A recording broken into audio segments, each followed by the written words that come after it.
जय माता दी दोस्तों, मैं हूँ अर्चना तिवारी। स्वागत करती हूँ अपने चैनल ज्ञान की बात विद अर्चना चिंतामणि में आप लोगों का। कैसे हैं आप लोग ये बताने के लिए कमेंट बॉक्स में जय माता जी हर हर महादेव जरूर लिखिए। आज की वीडियो में हम बात करने वाले हैं दान। सब लोग करते हैं लेकिन दान के बारे में सबको पता नहीं होता है। कौन सा दान कितना देना चाहिए, इस चीज के बारे में आज हम जानेंगे सोमवती अमावस्या पर। क्योंकि अमावस्या और पूर्णिमा हर माह में दान देने का उत्तम दिन होता है, तिथि होती है। लेकिन दान आप कभी भी कर सकते हैं। तो क्या आपको पता है कि दान कैसे देना चाहिए? चलिए आज दान का नियम, दान की विधि और दान कैसे कितना देना चाहिए तो शुभ होगा और कैसे देना चाहिए कि पुण्य होगा, तो इसके बारे में समस्त जानकारियों को जानेंगे। आप हमारे वीडियो में हमारे साथ एंड तक जुड़े रहिए, जिससे आपको बिल्कुल छोटे से वीडियो में जीवन का महत्वपूर्ण बात पता चल सके। इससे पहले आप हमारे वीडियो में नए हैं, हमारी वीडियो अगर आप पहली बार देख रहे हैं तो इसके लिए हमारे चैनल को अभी सब्सक्राइब कर लीजिए। अगर मेरी वीडियो आपको पसंद आती है तो कृपया करके लाइक कर लीजिए, क्योंकि आपके एक लाइक और एक सब्सक्राइब से हमको भी हिम्मत मिलती है और अपनत्व का पता चलता है। कमेंट बॉक्स में ज़रूर बताइए कि क्या आप पहले से जानते थे, अगर नहीं जानते थे तो क्या इस विधि से आप कर सकते हैं। चलिए बिना देर किए वीडियो में पूरा वॉच करिए और सुनिए, यानी वीडियो को पूरा देखिए। सबसे पहले दान सबको देना चाहिए। गरीबी हमेशा के लिए समाप्त करनी है और अपने धन की बढ़ोतरी करनी है, धन को शुद्धता देनी है, अपनी कमाई का ज़रिया श्रेष्ठ बनाना है तो सबसे पहले दान देना चाहिए। ये बिल्कुल सत्य नियम है।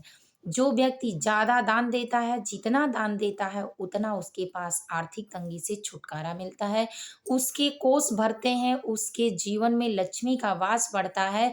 क्योंकि अनेक दान से अनेक लोगों के रूह यानी रोमे-रोमे तक खुशी पहुँचती है और वो खुशी आपको पुण्य देती है।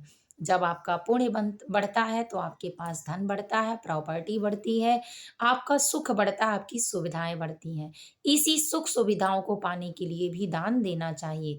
दान देने से हमारे जन्म-जन्मांतर के पाप भी कट जाते हैं। और दान देना इतना उत्तम होता है कि दान की विधि अगर सही है, तो ये दान आपको अनेक जन्मों तक पुण्य देते हैं। तो चलिए बिना देर किए दान के बारे में ज़्यादा बातें हो जाएँगी, क्योंकि दान में भी ऐसे बहुत से नियम हैं, लेकिन मैं आपको कुछ जो हमेशा यूज़ के नि आते हैं, उस बारे में बताती हूँ। सबसे पहला नियम, दान देना, सभी चीज़ों का दान देना चाहिए। दूसरा नियम, अपनी राशि के अनुसार दान देना चाहिए। तीसरा नियम, दिन और तिथि महीना के हिसाब से दान देना चाहिए। चौथा, मौसम के हिसाब से दान देना चाहिए और पाँचवाँ, ज़रूरत के हिसाब से दान देना चाहिए। पहला, तिथि यानी जैसे अक्षय तृतीया है, कोई व्रत उपवास है, अमावस्या है, पूर्णिमा है, तो इन तिथियों पर दान देना उत्तम होता है, क्योंकि इसी तिथियों से पितृ और परमात्मा दोनों प्रसन्न होते हैं और दोनों की ज़रूरत हमको होती है और दोनों के आशीर्वाद की ज़रूरत होती है, क्योंकि किसी दिन हम भी उसमें शामिल होते हैं।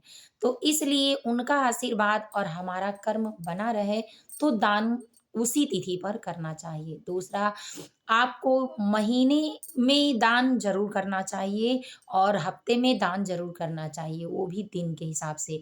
अगर आप शनिवार को देते हैं तो काला गुड़, तिल, लोहा, काला कपड़ा इत्यादि दान देना चाहिए ज़रूरत के हिसाब से। चप्पल, ज़रूरत का हिसाब जो हो। महीने के हिसाब से जो व्रत उपवास करते हैं, जैसे एकादशी हो गया और पूर्णिमा हो गया, अमावस्या हो गया, 15 दिन वाला भी, उसमें भी उसी दिन के हिसाब से दान देना चाहिए। याद रखें कि आप एकादशी के व्रत में गेहूँ और आटे का दान दें।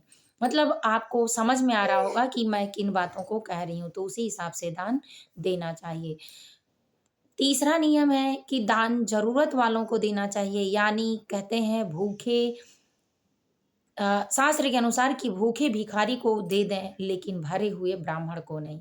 यानी जो ब्राह्मण आपके अनाज का अवहेलना करता हो, आप जैसा भी दान देते हैं उसको लेने में समस्या है, वो आपको सुनाता है, तो आप अपनी ज़रूरत और अपनी उपलब्धता के अनुसार दान दें और भूखे लोगों को दान दें।